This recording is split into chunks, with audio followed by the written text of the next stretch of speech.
This is Simon Lizotte's newest disc, the Total Eclipse Halloween Hex. But is this disc really worth the hype and the steep price tag? That's what I'm gonna find out today. MVP really knocked it out of the park with this stamp design. I have the Viking Lizotte, but there's also a vampire, a skeleton, and an Elvis Presley. These Lizottes come in Total Eclipse plastic, which is basically MVP's glow plastic. The Hex is one of my favorite mid-ranges, but I've actually never thrown it in this glow plastic before, so let's go see how it flies.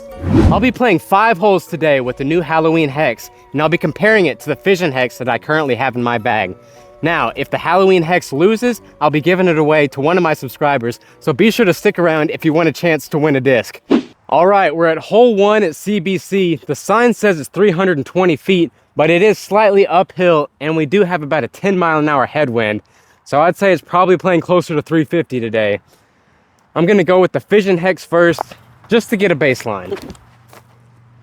Oh, the headwind's taking it. It's taking it. Ah, no. Hopefully this Lizotte is a little bit more stable so it can fight the wind better. But I'm going to try to do the exact same shot. That is beautiful. Get over the creek though. Oh, I just hit the creek. If that creek's not there, it's sliding up right to the basket. Unfortunate. My Fission Hex wasn't even close. It'd be pretty cool to snag this birdie though. Probably wasn't the best day to try to film a video about the Hex when it's so windy. I tried my best. Let's move on to some more manageable holes now, because that was not fun.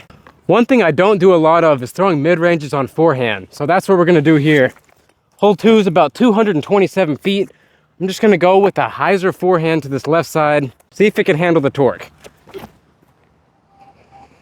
And it can. And it's parked. Oh, I hit the pole. Yeah. I'm gonna need to put this Fission on a little bit more hyzer for it to work. Okay. Get by the tree. Oh, let's go. They both worked out pretty good, but I will say that Lizotte felt a lot better on the forehand in my opinion. Couple of birds. Let's go. On to the next one. We're moving into the woods where the Hex really excels. This is hole 3. It's about 360 feet. It's a par 4. The name of the game here is just to stay in the middle of the fairway. I'm gonna go with the Fission Hex first. Need to keep it smooth. Just like that.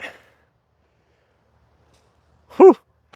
Maybe a little bit too straight, but we still got a chance at birdie there. And now the Eclipse.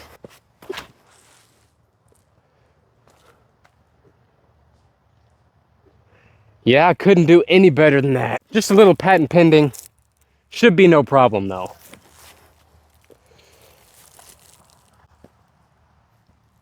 Unless you hit a tree, then it's a problem. Nothing but a little chip up for bird here. Ah, I tried to run it. I need redemption for that 60-footer on hole 1.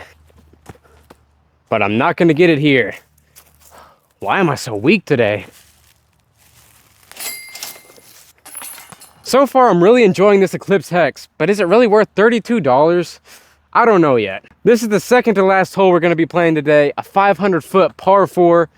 The first shot is just about a 250-foot layup, and then another 250-foot shot to the basket. Eclipse up first, trying to hit this gap flat. Beautiful. Beautiful. I went too far, I went out of bounds. It was too beautiful. Sometimes I just don't know my own strength, I guess. A little bit softer with the Fission. That's more like it. That's not going OB at all. Right at the edge of the OB line. Man, I love the Hex. I did make it into the grass over there, but anything across the road is OB, so I'm gonna have to take it back. This is to save the par. A little bit too much hyzer, and I'm out of bounds again. Holy cow, what is this hole? It's a Hex. I just don't expect it to fade that much. Can still get the birdie with my Fission though. I know how this one's gonna fly.